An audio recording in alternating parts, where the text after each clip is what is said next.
Hey everyone, it's Chris. Let's do a Bible reading challenge together this year. Ever wanted God's peace to be with you 24/7? Or find answers to life's big questions? The Bible can change your life, and we're doing it together. Check out the description below for a free PDF with a daily reading checklist to keep you on track from January to December. Let's keep going with 2 Chronicles today, from chapters 33 to 36. 2 Chronicles 33. Manasseh was 12 years old when he became king, and he reigned in Jerusalem 55 years. He did evil in the eyes of the Lord, following the detestable practices of the nations the Lord had driven out before the Israelites. He rebuilt the high places his father Hezekiah had demolished. He also erected altars to the Baals and made Asherah poles. He bowed down to all the starry hosts and worshipped them. He built altars in the temple of the Lord, of which the Lord had said, "My name will remain in Jerusalem forever." In both courts of the temple of the Lord, he built altars to all the starry hosts. He sacrificed his children in the fire in the valley of Ben Hinnom, practiced divination and witchcraft, sought omens, and consulted mediums and spiritists. He did much evil in the eyes of the Lord, arousing his anger. He took the image he had made and put it in God's temple, of which God had said to David and to his son Solomon, "In this temple and in Jerusalem, which I have chosen out of all the tribes of Israel, I will put my name forever.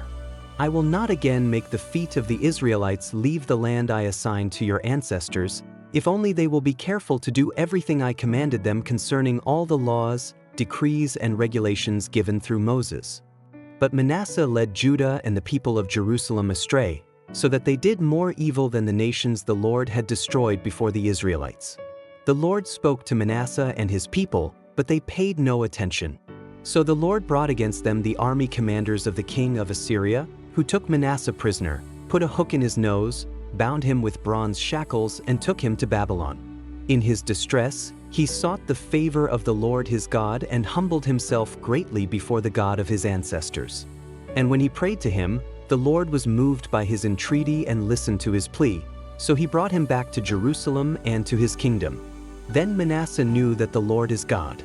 Afterward he rebuilt the outer wall of the city of David, west of the Gin spring in the valley, as far as the entrance of the fish gate and encircling the hill of Ophel. He also made it much higher.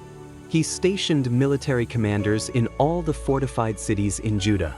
He got rid of the foreign gods and removed the image from the temple of the Lord, as well as all the altars he had built on the temple hill and in Jerusalem, and he threw them out of the city. Then he restored the altar of the Lord and sacrificed fellowship offerings and thank offerings on it, and told Judah to serve the Lord, the God of Israel. The people, however, continued to sacrifice at the high places, but only to the Lord their God. The other events of Manasseh's reign, including his prayer to his God and the words the seers spoke to him in the name of the Lord, the God of Israel, are written in the annals of the kings of Israel. His prayer and how God was moved by his entreaty, as well as all his sins and unfaithfulness, and the sites where he built high places and set up Asherah poles and idols before he humbled himself, all these are written in the records of the seers. Manasseh rested with his ancestors and was buried in his palace. And Amon his son succeeded him as king. Amon was 22 years old when he became king, and he reigned in Jerusalem 2 years. He did evil in the eyes of the Lord, as his father Manasseh had done. Amon worshipped and offered sacrifices to all the idols Manasseh had made. But unlike his father Manasseh, he did not humble himself before the Lord. Amon increased his guilt. Amon's officials conspired against him and assassinated him in his palace. Then the people of the land killed all who had plotted against King Amon, and they made Josiah his son king in his place. 2 Chronicles 34. Josiah was 8 years old when he became king, and he reigned in Jerusalem 31 years. He did what was right in the eyes of the Lord and followed the ways of his father David, not turning aside to the right or to the left. In the 8th year of his reign, while he was still young, he began to seek the God of his father David. In his 12th year he began to purge Judah and Jerusalem of high places, Asherah poles and idols. Under his direction the altars of the Baals were torn down. He cut to pieces the incense altars that were above them and smashed the Asherah poles and the idols. These he broke to pieces and scattered over the graves of those who had sacrificed to them. He burned the bones of the priests on their altars, and so he purged Judah and Jerusalem. In the towns of Manasseh, Ephraim, and Simeon, as far as Naphtali, and in the ruins around them, he tore down the altars and the Asherah poles and crushed the idols to powder and cut to pieces all the incense altars throughout Israel. Then he went back to Jerusalem. In the 18th year of Josiah's reign, to purify the land and the temple, he sent Shaphan son of Azaliah and Messiah the ruler of the city, with Joah son of Joahaz, the recorder, to repair the temple of the Lord his God. They went to Hilkiah the high priest and gave him the money that had been brought into the temple of God, which the Levites who were the gatekeepers had collected from the people of Manasseh, Ephraim, and the entire remnant of Israel, and from all the people of Judah and Benjamin and the inhabitants of Jerusalem. Then they entrusted it to the men appointed to supervise the work on the Lord's temple. These men paid the workers who repaired and restored the temple. They also gave money to the carpenters and builders to purchase dressed stone and timber for joists and beams for the buildings that the kings of Judah had allowed to fall into ruin. The workers labored faithfully. Over them to direct them were Jahath and Obadiah, Levites descended from Merari, and Zechariah and Meshullam, descended from Kohath. The Levites, all who were skilled in playing musical instruments, had charge of the laborers and supervised all the workers from job to job. Some of the Levites were secretaries, scribes, and gatekeepers. While they were bringing out the money that had been taken into the temple of the Lord, Hilkiah the priest found the book of the law of the Lord that had been given through Moses. Hilkiah said to Shaphan the secretary, "I have found the book of the law in the temple of the Lord." He gave it to Shaphan. Then Shaphan took the book to the king and reported to him, "Your officials are doing everything that has been committed to them. They have paid out the money that was in the temple of the Lord and have entrusted it to the supervisors and workers." Then Shaphan the secretary informed the king, "Hilkiah the priest has given me a book." And Shaphan read from it in the presence of the king. When the king heard the words of the law, he tore his robes. He gave these orders to Hilkiah, Ahikam son of Shaphan, Abdon son of Micah, Shaphan the secretary, and Asaiah the king's attendant. "Go and inquire of the Lord for me and for the remnant in Israel and Judah about what is written in this book that has been found. Great is the Lord's anger that is poured out on us because those who have gone before us have not kept the word of the Lord. They have not acted in accordance with all that is written in this book." Hilkiah and those the king had sent with him went to speak to the prophet Huldah, who was the wife of Shallum son of Tokath, the son of Hazra, keeper of the wardrobe. She lived in Jerusalem, in the new quarter.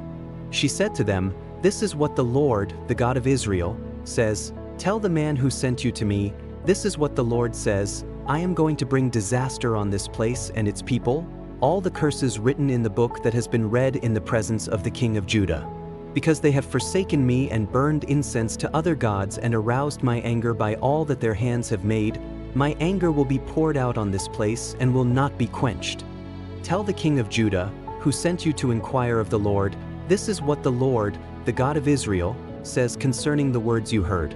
Because your heart was responsive and you humbled yourself before God when you heard what he spoke against this place and its people, and because you humbled yourself before me and tore your robes and wept in my presence, I have heard you, declares the Lord. Now I will gather you to your ancestors, and you will be buried in peace. Your eyes will not see all the disaster I am going to bring on this place and on those who live here." So they took her answer back to the king. Then the king called together all the elders of Judah and Jerusalem. He went up to the temple of the Lord with the people of Judah, the inhabitants of Jerusalem, the priests and the Levites, all the people from the least to the greatest. He read in their hearing all the words of the book of the covenant, which had been found in the temple of the Lord. The king stood by his pillar and renewed the covenant in the presence of the Lord, to follow the Lord and keep his commands, statutes and decrees with all his heart and all his soul, and to obey the words of the covenant written in this book. Then he had everyone in Jerusalem and Benjamin pledge themselves to it. The people of Jerusalem did this in accordance with the covenant of God, the God of their ancestors. Josiah removed all the detestable idols from all the territory belonging to the Israelites, and he had all who were present in Israel serve the Lord their God. As long as he lived, they did not fail to follow the Lord, the God of their ancestors. 2 Chronicles 35. Josiah celebrated the Passover to the Lord in Jerusalem, and the Passover lamb was slaughtered on the 14th day of the first month. He appointed the priests to their duties and encouraged them in the service of the Lord's temple. He said to the Levites, who instructed all Israel and who had been consecrated to the Lord, "Put the sacred ark in the temple that Solomon son of David king of Israel built. It is not to be carried about on your shoulders. Now serve the Lord your God and his people Israel. Prepare yourselves by families in your divisions, according to the instructions written by David king of Israel and by his son Solomon. Stand in the holy place with a group of Levites for each subdivision of the families of your fellow Israelites, the lay people. Slaughter the Passover lambs, consecrate yourselves and prepare the lambs for your fellow Israelites, doing what the Lord commanded through Moses." Josiah provided for all the lay people who were there a total of 30,000 lambs and goats for the Passover offerings, and also 3,000 cattle, all from the king's own possessions. His officials also contributed voluntarily to the people and the priests and Levites. Hilkiah, Zechariah, and Jehiel, the officials in charge of God's temple, gave the priests 2,600 Passover offerings and 300 cattle. Also Conaniah, along with Shemaiah and Nethanel, his brothers, and Hashabiah, Jeiel, and Jozabad, the leaders of the Levites, provided 5,000 Passover offerings and 500 head of cattle for the Levites. The service was arranged and the priests stood in their places with the Levites in their divisions as the king had ordered. The Passover lambs were slaughtered, and the priests splashed against the altar the blood handed to them, while the Levites skinned the animals. They set aside the burnt offerings to give them to the subdivisions of the families of the people to offer to the Lord, as it is written in the book of Moses. They did the same with the cattle. They roasted the Passover animals over the fire as prescribed, and boiled the holy offerings in pots, cauldrons, and pans, and served them quickly to all the people. After this, they made preparations for themselves and for the priests, because the priests, the descendants of Aaron, were sacrificing the burnt offerings and the fat portions until nightfall. So the Levites made preparations for themselves and for the Aaronic priests.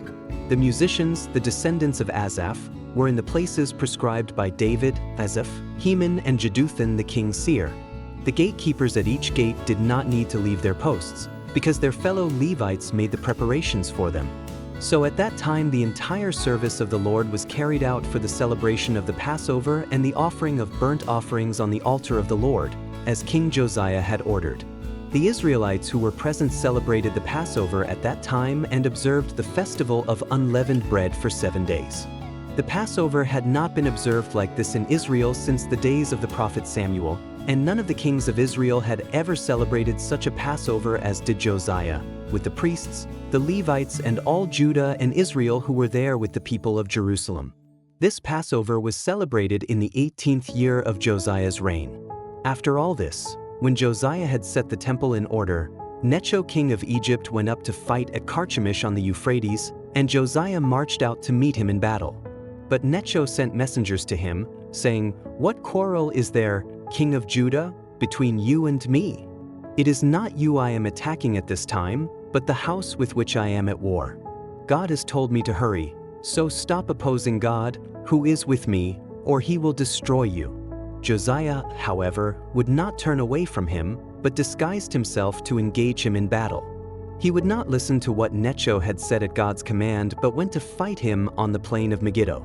Archers shot King Josiah, and he told his officers, "Take me away, I am badly wounded." So they took him out of his chariot, put him in his other chariot, and brought him to Jerusalem, where he died. He was buried in the tombs of his ancestors, and all Judah and Jerusalem mourned for him.